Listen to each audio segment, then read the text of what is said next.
All right, so welcome to lecture 27. And again, here's our exam details to prepare you. We will have a lecture, probably not a whole lecture, but I'll include sort of a prep section to give you more information about what the exam is going to be like. In the last class, we had talked about a few different signaling pathways. This is looking at the phospholipase C pathway, and there's two different, well, there's actually more than two, but there's different isoforms of phospholipase C. There's the gamma, which is activated by receptor tyrosine kinases, and the beta, which is activated by G protein coupled receptors. And what it does is it cleaves a phospholipid called phosphatidylinositol 4,5-bisphosphate. And what that does is it cleaves off the head group, leaving the diacylglycerol behind, that's this part, and that can act as a signaling molecule and does. And then the head group is now free in the cytosol. Remember, it's hydrophilic. And so it can go and activate or open these IP3 receptor channels, which allow calcium to flood into the cytosol. Calcium concentrations are low in the cytosol, but higher outside of the cell and also higher in the smooth endoplasmic reticulum. So it has this internal store of calcium. The calcium gradient is quickly reestablished. So utilizing either direct active transport or indirect, as we see on this slide, we quickly flip the calcium levels back. And so many of the effects that we see with calcium are very quick. Things like opening opening a channel or something like that. Just to have more long-term effects, we have to somehow maintain the calcium levels, or at least the effects in the cytosol, and that can be done using calmodulin. And so calmodulin binds to calcium. And calmodulin itself has no enzymatic activity, but it can moderate or modulate, as the name implies, the enzymatic activity of other proteins. And there's a host of different proteins in the cell that are affected by calmodulin. And so what happens is calmodulin binds to calcium. This changes its conformation so that it now binds to its target. Its interaction with the target then activates or deactivates the target molecule. Okay? And so this allows a longer signal to be present, because by the time this is occurring, the calcium may already be gone from the cytosol, but they'll still remain bound to the calmodulin.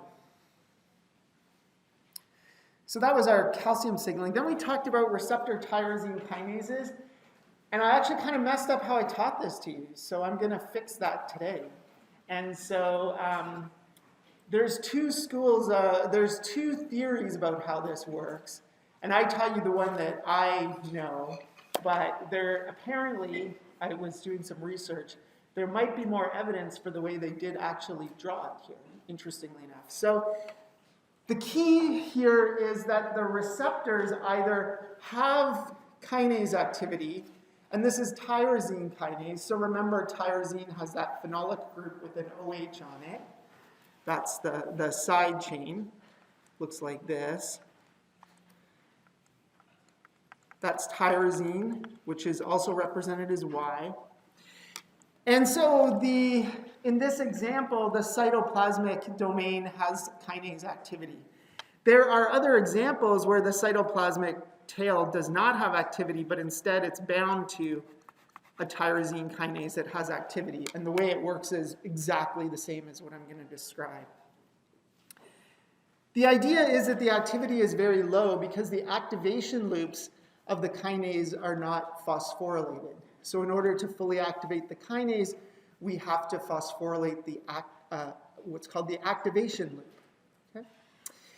And so in this example, it's existing as a monomer. What we have to do is dimerize the receptors. And this brings the tyrosine kinase domains, even though they have very, very weak activity, if you bring them close together, they can trans-autophosphorylate. And so I had said that the signal had to be a dimer, which is one school of thought, and then two monomeric receptors bind it, which brings them together. But it actually looks like there's evidence for this model, which is that they bind separately to the signal, and this alters the conformation so that they can dimerize. Okay? So I totally led you down the garden path, as they say. Probably ruined all of your futures as cancer researchers, so I apologize. Now you know which one exactly it is. I think is still being debated, but I think this is the more acceptable method now. So my apologies. Yes? The signal is not a dimer. The signal is not necessarily a dimer. So the signal might still be a dimer. And what happens is, so if the signal's a dimer, when it binds one receptor, it changes the conformation of that so it can bind to a second. So that's why it's, yeah.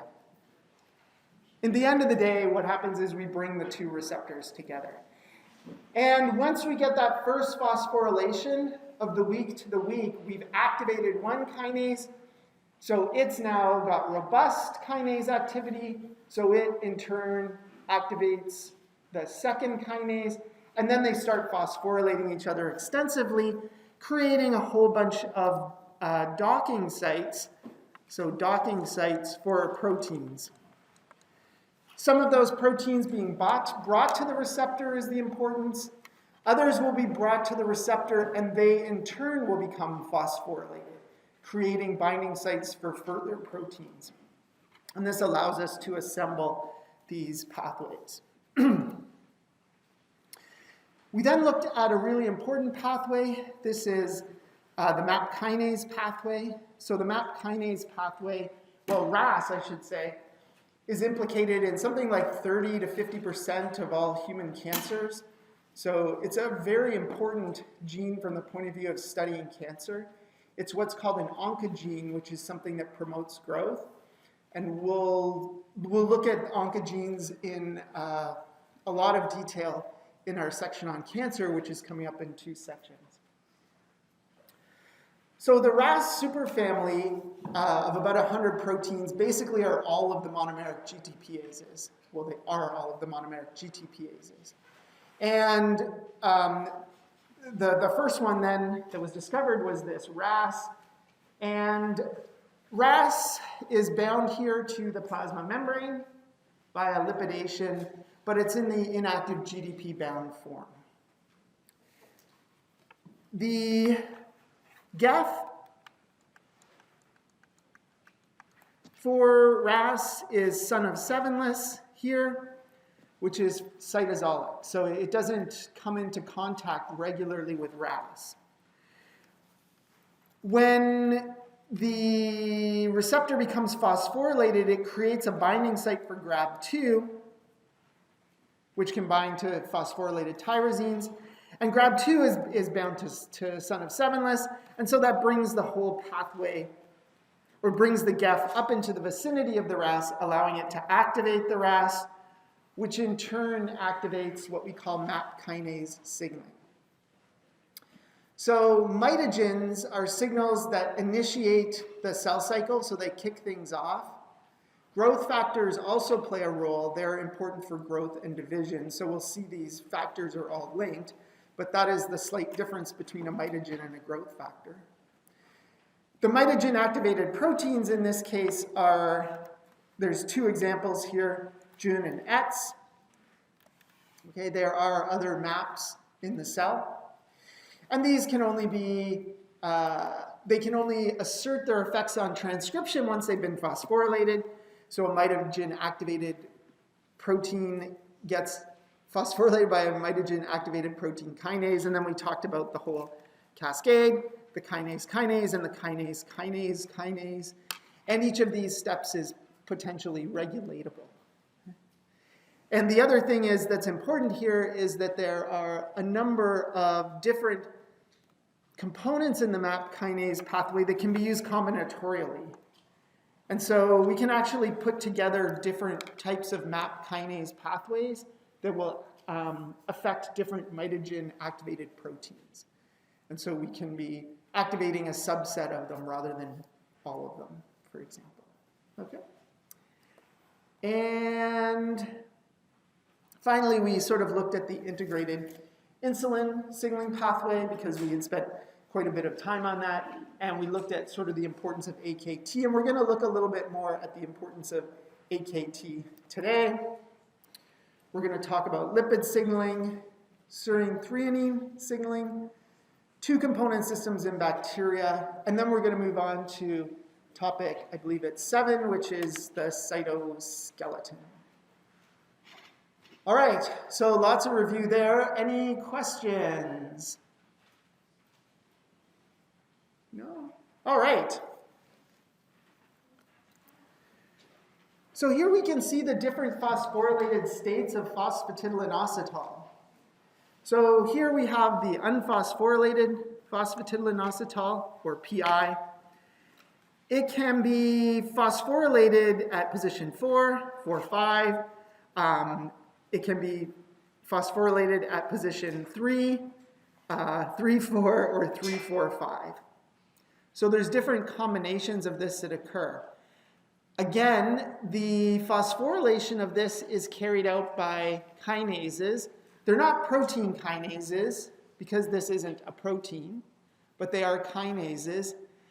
And there's a family of phosphatases that can selectively remove phosphoryl groups from these. When we talked about the endomembrane system, one of the problems or the complications was that we have all these different compartments. How do we determine the differences between their membranes? And one of the ways that that can be done, it's not the only way, is through differential phosphorylation of phosphatidylinositol. And so by no means do I want you to memorize this chart, but what we can see is that in different colors, they're showing the different sort of phosphovariants of phosphatidylinositol, and we can see that they are present in different compartments. Just as an example, we have 4, 5 we find here at the plasma membrane and in the Golgi, okay, as well as in early endosomes. And so different compartments can have different phosphorylation. There's other components that are used to mark compartments, but it turns out that these are important ones here. And so again, we saw this in the insulin signaling pathway, but there's other pathways that can activate this. And we talked about how activation of PI3 kinase, phosphatidylinositol 3 kinase, can phosphorylate phosphatidylinositol 4,5 bisphosphate, which you can just call PIP2. PIP2. So, and it will phosphorylate that third position, okay? The reverse reaction is mediated by a phosphatase in a regulated form. That phosphatase is called P10, but you don't need to memorize its name.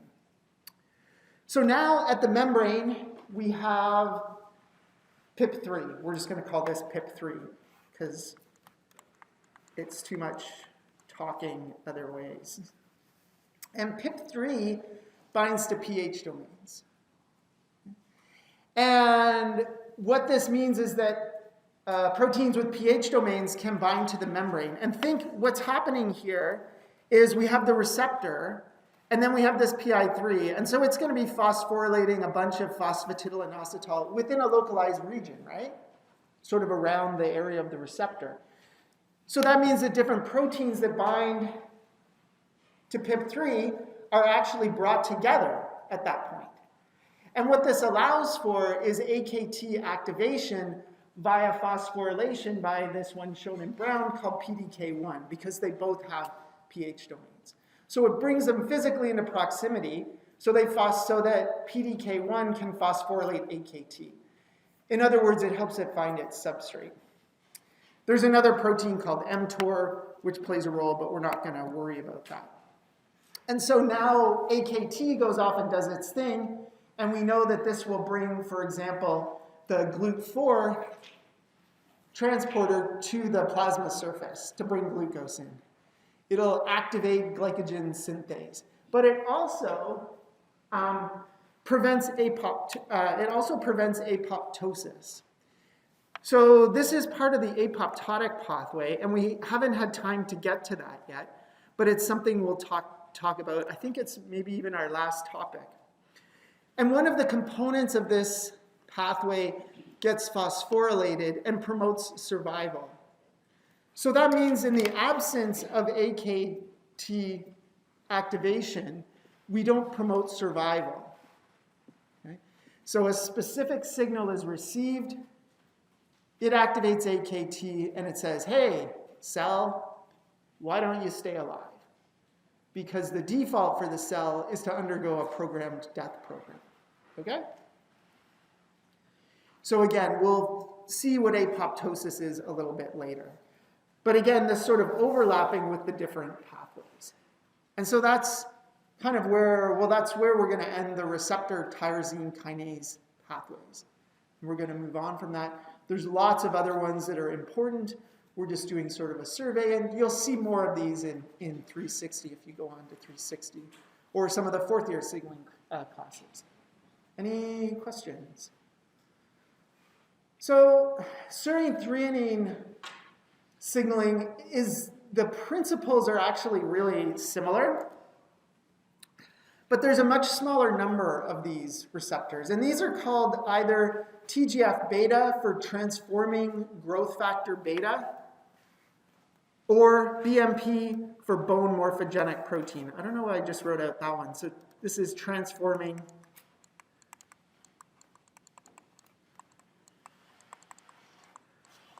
growth factor beta.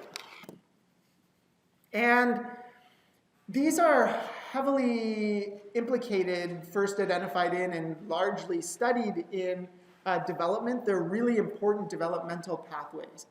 But it turns out they also play an important role in cancers.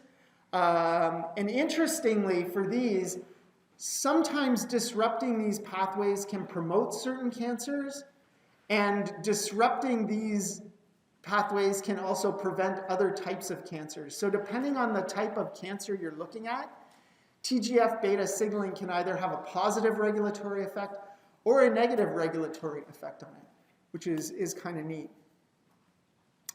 It starts out with, instead of monomeric receptors, they are dimers initially, and there's a type 1 and a type 2 receptor. And these bind to, in this case, it's a single signal molecule that has 2 binding sites. So the TGF-beta or the bone morphogenic protein have two binding sites. This causes, again, bringing those receptors together. The receptors have serine threonine kinase activity. The receptors are shown as these blue blobbies here. Those are the kinase domains. And then we get trans-autophosphorylation again, which activates the receptors.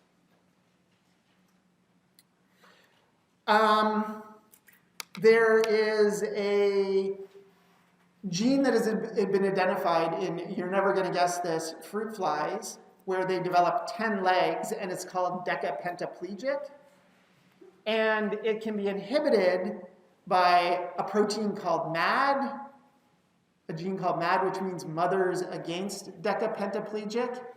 And this is similar to that, so it's called SMAD for Similar to Mothers Against Decapentaplegic. And all of these are SMADs because structurally they're similar proteins. SMAD proteins have this, what's called an MH2 domain. And the MH2 domain on the R, so the R just stands for receptor.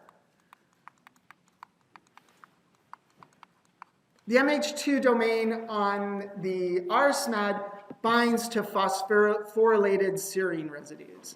So this will be a phosphorylated serine. And when it binds to that, it gets phosphorylated by the receptor. And when it's phosphorylated, it combines with one other R-SMAD and something called a C-SMAD or co-SMAD. And then this trimeric complex migrates into the nucleus, and these MH1 domains can interact with the DNA. So this will serve to upregulate some pathways and downregulate other pathways. Okay? There's a number of different R-SMADs. If it's a TGF-beta signaling, it'll be SMAD 2 or 3. If it's a beta morphogenic protein, it's 1, 5, or 8. The process is inhibited by what's called an inhibitory SMAD, which is either SMAD 6 or 7. And the inhibitory SMAD has homology, meaning it looks like the R SMADs. And so there's a bunch of stuff going on in this slide. The left is showing the activation pathway, and this one's actually probably a little bit nicer than the one I showed you in some respects, except I drew the last one, so I'm really tied to it. But this one actually shows the receptors as dimeric complexes. But what this shows, importantly, down at the bottom is two forms of inhibition that SMAD7 mediates. The first is what we might expect, and that's that SMAD7, because it looks like a receptor SMAD, simply binds to the activated receptor and prevents those receptor SMADs from binding. So a classic kind of competition that we see there. Okay? It turns out, and it does do that, but it turns out that what it does is actually far more interesting in that it actually recruits a ubiquitin ligase as well. And so it recruits a ubiquitin ligase called SMRF2, which ubiquitinates the receptor, and it then is pulled in from the surface, okay, via caviosomes, and it gets degraded. Okay? So not only is it able to compete, which is kind of temporary, can be reversed, right? So a competition binding something, it can fall off, so we can reverse that type of inhibition. But it can also lead to degradation of the receptor itself. So I worked on this pathway for a few years in my postdoc, and we were looking at different aspects of this and other types of ubiquitin regulation of TGF-beta. And I worked with Dr. Abby Ogunjimi, who's in Toronto, and Dr. Zilka Weissner, who is now in Germany, but was in Toronto at the time. So this was unexpected, and it was when this was recognized as a form of regulation, ubiquitination and degradation of receptors. It was actually quite novel. So like the serine threonine signaling pathways are quite straightforward because they're all related. Steroid hormone signaling, again, I said I would come back to this, but we don't spend a lot of time on it. Keep in mind what we have is that the signal itself is lipophilic and hydrophobic. So some carrier has to bring it to the cell because it doesn't play well in the blood. It can, however, move directly through the membrane. So it's passively transported through. It doesn't need a carrier or anything. And when it's inside the membrane, it binds to a receptor, shown here as GR. And the receptor then will allow it to move through the cytosol. But when the receptor is bound to the signal, this then exposes a nuclear localization sequence. Remember those? And so when receptor is bound to signal, a nuclear localization sequence is now visible to the nuclear pore complex. So it's brought into the nucleus where it can exert its effect on transcription. Okay? And that's all we need to know about steroid hormone signaling. The last one I like to talk about because, well, first of all, I teach microbiology, but secondly, there's other types of signaling pathways which are quite different and actually a little bit unique in that these pathways here are used by bacteria, yeast, and plants, but they're not used in animals, so not used in humans. These are more often than being histidine kinase associated receptors, they're usually called two-component systems.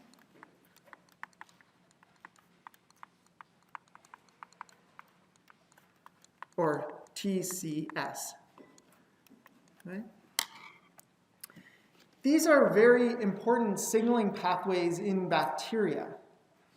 And when we think of bacteria, typically we don't think of complex signaling.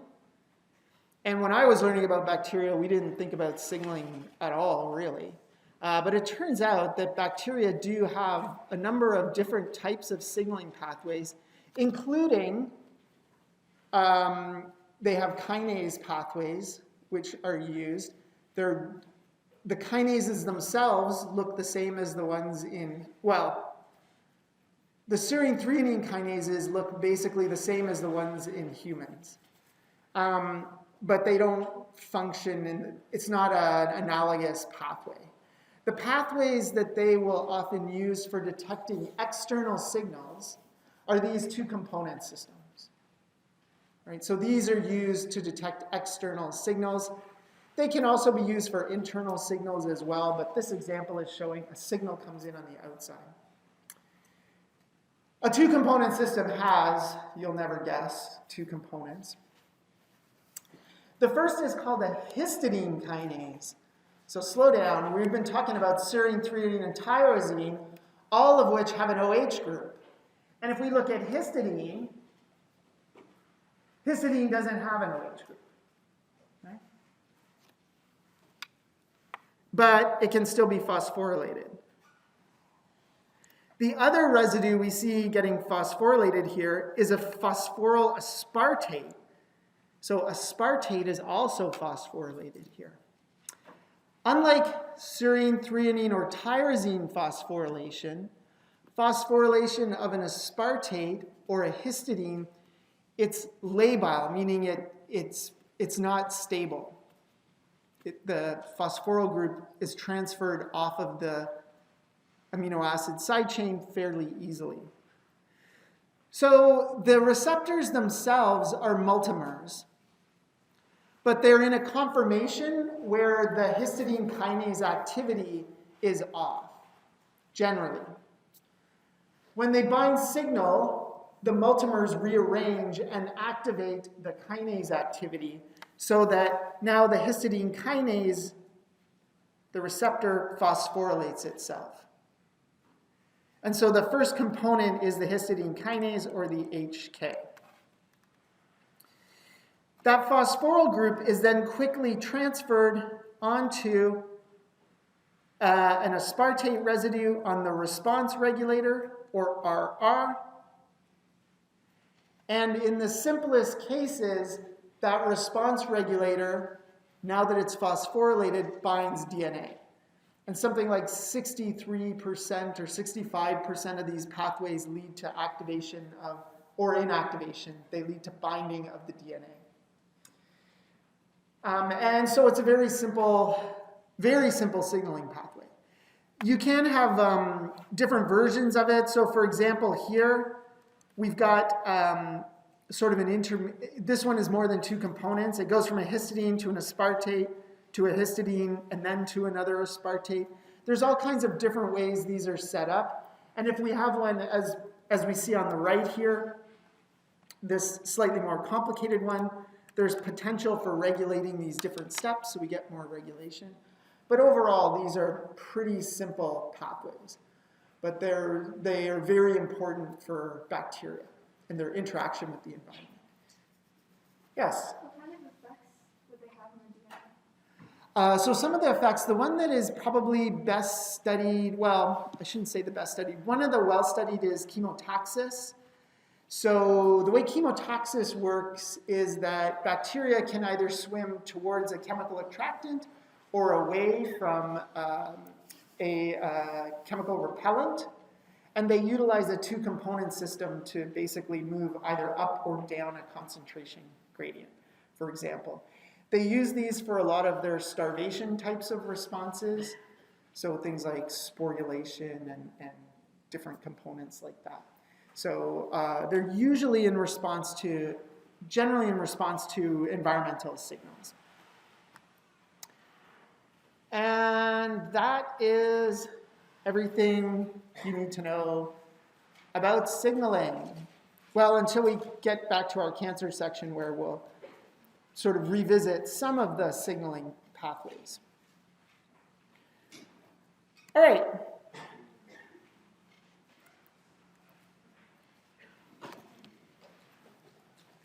So let's move on to talk about the cytoskeleton. The cytoskeleton is a network of protein, fibers within a cell. And so the cytoskeleton is inside the cytosol, so it's inside the cell. Protein components outside of the cell, outside of the plasma membrane, are not cytoskeletal. In this example, the nucleus has been stained fluorescently this magenta color. The microtubules are in yellow, and we can see they kind of stretch out almost like a highway system, sort of throughout the cell. And then what are called the microfilaments, which are made of actin, are in light blue. And we can see they are present in the cytosol, but they're really concentrated right under the plasma membrane. So if we look at the edge of the plasma membranes here, we can see there's a real concentration of these here. The cytoskeleton, when we're talking about eukaryotes, is really important for cell movement, cell division. So this is what ensures that it helps to split the cells, but also ensures that we get the correct number of chromosomes. It's important for the movement of organelles, but also the placement of organelles, so the organization of them. Again, we saw this earlier with our video of John the motor protein, but they can be used, and they're important for moving components around the cell, such as vesicles. And they also play a role in cell signaling, and later we'll see also in something called cell adhesion. There's three main types. So this is using a special type of transmission electron microscopy called deep etch. And remember, an electron micrograph is a black and white, a grayscale image. So the colors have been added by the researchers to show you what's what, because again, for us to determine what's what is difficult. So in this one we have the intermediate filaments. Okay, these provide mechanical strength. We have microtubules, which are for organellar position and intracellular transport, and actin filaments, which help to determine the shape of the cell and are important for motility. So the cytoskeleton, it's this network, structural network of proteins inside a cell, but it's dynamic. It's constantly changing. So it's not like making a building where you maybe put up all the steel girders and then you put the outside of the building on, and those steel girders are the same for the lifetime of the building, hopefully. So these are constantly changing, and it's actually vital for the life of the cell that they are changing. And what we're looking at here is a single cell, and the microfilaments are shown in pink and the tubulin in green. Get a color that's not on here. So this is the nucleus, all right? And this is showing us division. So division, of course, we have replicated all of the chromosomes. They get attached to the mitotic spindle. Hopefully you remember that from last year. And then we form this contractile ring, which squeezes the cell apart, and we end up with two daughter cells, okay? Each with a full complement of the genetic material. What we can see here is this cell is different on one end than the other. And what do we call it when a cell has two different ends? So we call this polar. So it's polar in this case. And in this case, it's got what we call planar polarity, because it's a free living cell. And so this side is different than that side. And that polarity is maintained by the cytoskeleton. This is the type of polarity you're maybe more used to seeing, and this is apical basal polarity. This is when we have tissues where the cells are actually adhered to each other. And so this example is looking at enterocytes, so cells of the gut. And Within the gut, we have these what are called microvilli, these little kind of hair-like structures that stick up into the lumen or the inside of the gut. And that's important for absorption of materials, as well as there's other important reasons why they're there. And so they're playing a very specific function. They're in the gut, and they are, we'll just simplify and say, bring in nutrients. At the basal side, though, it's doing something totally different. Nutrients are passing through and, say, going out the basal side. And so we have two very different functionalities. And we know that we can establish differences in the membranes. We talked about that way, way back. But what's actually maintaining these are the cytoskeleton. And so here we can see there's this ring all the way around the cell at the top that prevents movement. So if we were to, if this was, say, our cell, we would have a ring all the way around it where it's joined to the next cell, and that prevents materials from moving through it. But also that upper component of the membrane, proteins and things like that, also can't migrate from the apical to the basal side. Does that make sense? So we have this ring of cytoskeleton around here, shown in this pink, that prevents migration in the membrane. Even though it's fluid, things can move around in the apical section, but they don't migrate into the basal. And so this is how we can establish polarity in that case. Questions about that? We'll look in detail at cell-cell interactions. I think that'll be the next lecture or the one after. And so this terminology on this slide will make sense of it later. What I'm going to do is I'm going to give you just an overview of what the three components do, and then we're going to break them down one at a time. So I'll talk about the building blocks and all of that in subsequent slides in a lot more detail. The first are microtubules, and these we can sort of think of like if you've ever, you know, the roll, the paper roll that a paper towel's on, or wrapping paper or something like that. So these are long tubes, and they have a lot of strength, but there's not much flexibility to them. So they're not really bendy. And there's two types of these. There's what are called cytoplasmic. And cytoplasmic, these are the ones that we've been looking at, such as here. So all these green, these little highways kind of all through the cell. Right? And the other ones are called axonemal. And these are important for cell motility. And in fact, they were the ones that were first identified. And so these are going to be important for things like cilia and flagella. Okay? It's important to note that a microtubule has polarity. It has a plus and a minus end. And we looked at that again when we saw our motor protein video, where it talked about how motor proteins are either moving one way towards the plus end or one way towards the minus end. The next components are called microfilaments. Again, these are often clustered at the plasma membrane, so they're important for maintaining cell shape. They're important for locomotion, cytokinesis, something called cytoplasmic streaming, muscle contraction. You may have learned about these in a physiology course. These are long and they're highly flexible. Right? So we can see they're playing a very different type of role. They are also polar and have a plus and a minus end. The last ones are not polar.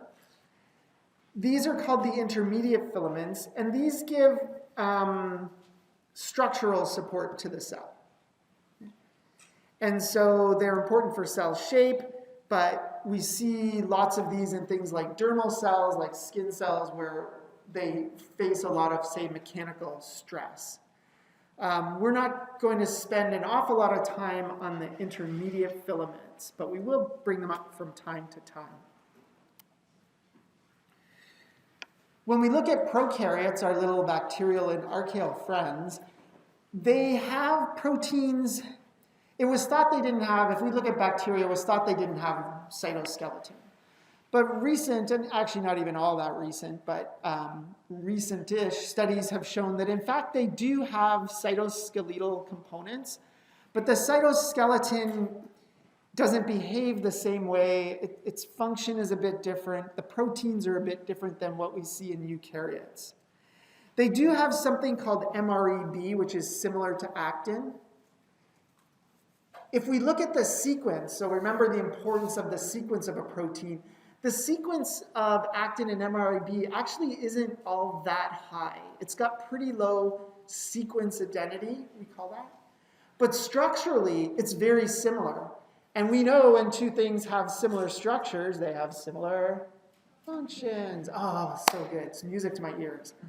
And so they seem to play a similar role. They form these kind of helices inside the cell, which are important for a number of different cellular processes. Some proteins or some bacteria have this intermediate filament-like thing called crescentin, which is important for the shape of cells. And then there's this microtubule-like protein called FitZ. Again, identity, as far as sequence identity, not very high, but structural identity is strong with tubulin. And these are important, as we can see here, for when bacterial cells divide. This FitZ forms this contractile ring that squeezes them apart. And interestingly, if we look at the chloroplasts and mitochondria, they have these MREB and FitZ-like proteins.